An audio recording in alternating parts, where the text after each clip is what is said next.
हैं। श्रीलंका में कल हुए संसदीय चुनाव के नतीजे जो हैं वो आने शुरू हो गए हैं। शुरुआती रुझानों में राष्ट्रपति अनुरा कुमारा दिसानायके के नेतृत्व वाली एनपीपी यानी सत्तारूढ़ पार्टी नेशनल पीपल्स पार्टी जो है वो बड़ी जीत की ओर बढ़ती हुई नजर आ रही है और अब तक के नतीजों में नेशनल पीपल्स पार्टी को करीब 62% वोट हासिल हुए हैं।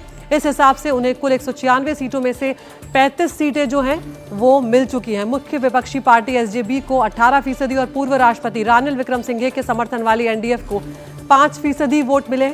एसजेबी को 8 सीटें मिली हैं जबकि एनडीएफ को सिर्फ 1 सीट मिली है। राजपक्षे परिवार की श्रीलंका पीपल्स फ्रंट को 2 सीटें ही हासिल हो पाई हैं। अब तक के रुझानों के मुताबिक एनपीपी को 150 से ज्यादा सीटें मिल सकती हैं।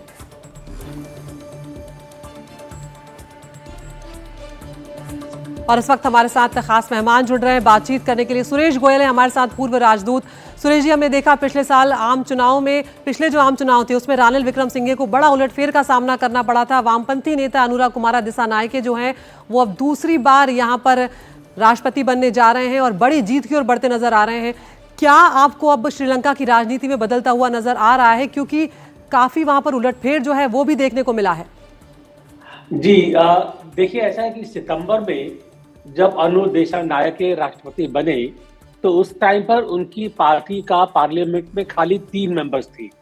तो हालांकि वो राष्ट्रपति बने, उन्होंने अपनी एक लेडी कलीग को प्रधानमंत्री भी बनाया, लेकिन 3 मेंबर्स के साथ में प्रेसिडेंट बनने के बाद भी जो उनका अपना इकोनॉमिक एजेंडा है वो तामील करने के लिए काफी नहीं था।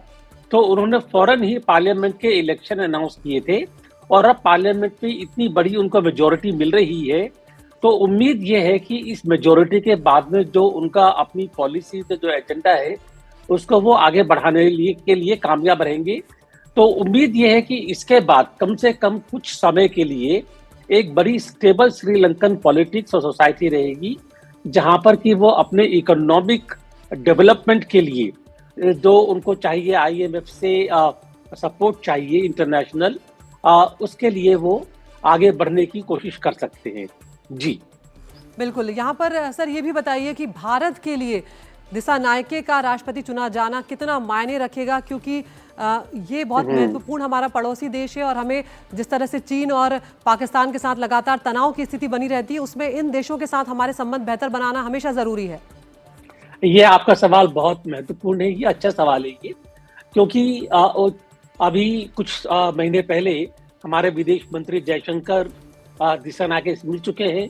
उनके बीच में काफी अच्छी बातचीत रह चुकी है ये, और ये भरोसा दिलाया गया है कि श्रीलंका के इकोनॉमिक ग्रोथ और इकोनॉमिक डेवलपमेंट में जो उनका सपोर्ट चाहिए, हम उसके लिए हमेशा तैयार हैं।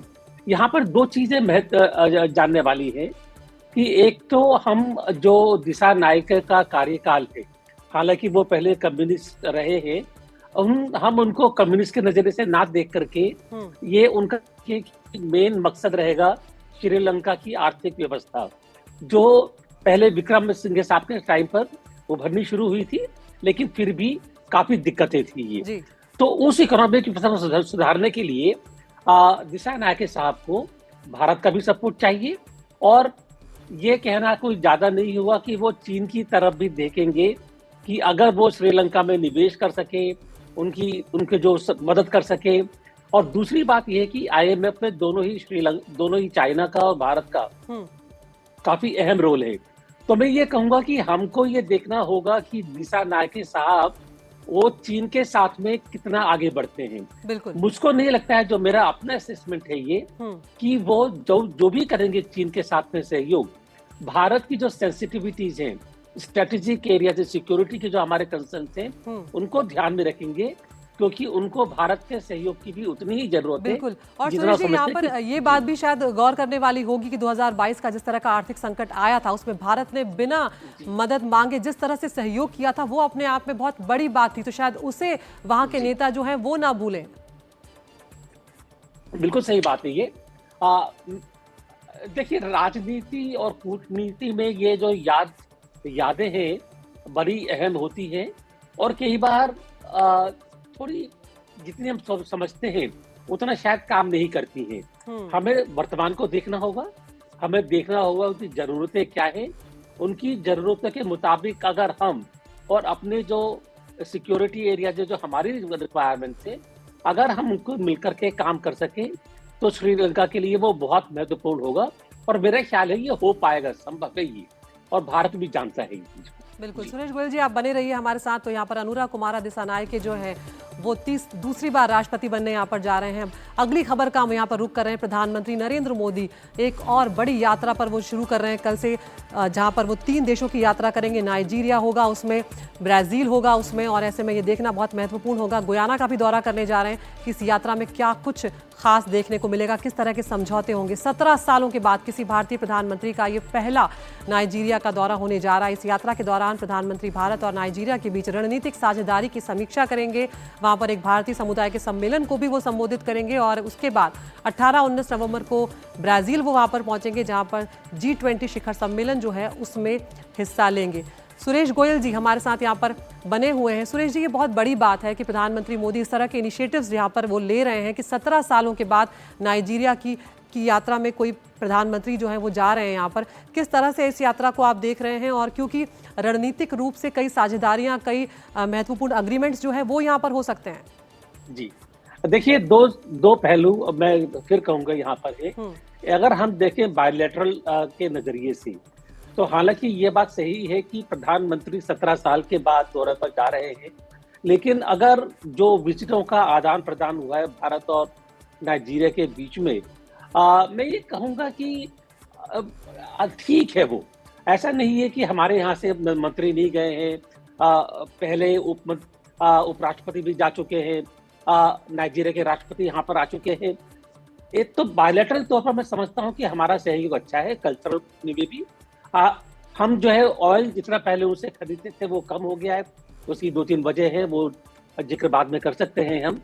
लेकिन के मतलब कि देखा जाए तो ठीक है, कोई ऐसी इसमें कोई खास दिक्कतें नहीं है। लेकिन 2 चीजें अहम है। एक तो जो हमारी अफ्रीका की जो कूटनीति की नीति है कि हम अफ्रीका से अपने इंडिया अफ्रीका फोरम सबमिट हुआ है, और सबसे बड़ी बात यह है कि जब 2023 में G20 का सम्मेलन हुआ था तो नाइजीरिया वहां मौजूद था as an African nation in G20। अब तो उसके बाद में ये G20 में शामिल होने के बाद में ये पहली बार भारत के प्रधानमंत्री की विजिट नाइजीरिया से हो रही है, और वो नाइजीरिया से फिर जाएंगे ब्राजील G20 की समिट में। बिल्कुल। तो सुरेश जी, मैं उसी बारे में जानना चाह रही थी कि G20 जिस तरह से आगे बढ़ रहा है, पहले से बहुत चीजें यहाँ पर बदली हैं। ये जो शिखर सम्मेलन होने जा रहा है ब्राजील में, रियो द जेनेरियो में, उसे आप किस नज़र से देखते हैं? और प्रधानमंत्री की वहाँ पर, क्योंकि लगातार वो मुखर रूप से जिन मुद्दों को उठाना चाहते हैं उन्हें उठाते रहे हैं, और भारत की स्थिति बेहद मजबूत हुई है अंतर्राष्ट्रीय स्तर पर।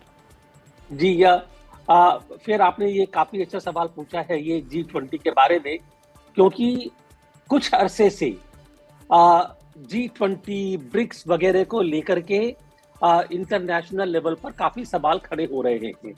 G20 में जब अफ्रीकन देश यहाँ पर शामिल हुए भारत में, तो और अफ्रीका यूनियन का मेंबर बना, और हमने उस टाइम पर आपको याद होगा ग्लोबल साउथ की समिट भी की थी।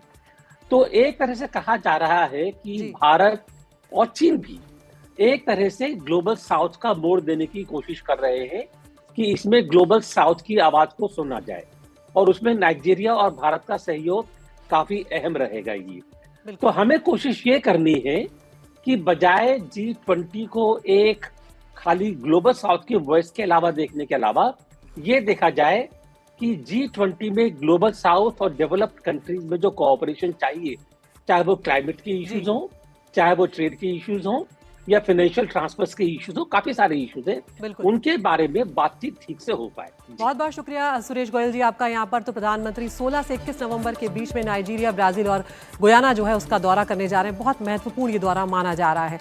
आगे बढ़ रहे हैं। अमेरिका के नवनिर्वाचित राष्ट्रपति डोनाल्ड ट्रंप ने तुलसी गबार्ड को राष्ट्रीय खुफिया एजेंसी का निदेशक चुना है। इससे भारत पर क्या असर पड़ेगा, ये बहुत बड़ा सवाल है। तुलसी गबार्ड का भारत से कोई सीधा रिश्ता नहीं है, लेकिन इसके बावजूद उनका संबंध भारत से बेहद खास है, क्योंकि उनकी मां ने हिंदू धर्म अपनाया और अपने बच्चों के लिए हिंदू परंपरा के मुताबिक तुलसी वृंदावन जैसे नाम रखे हैं।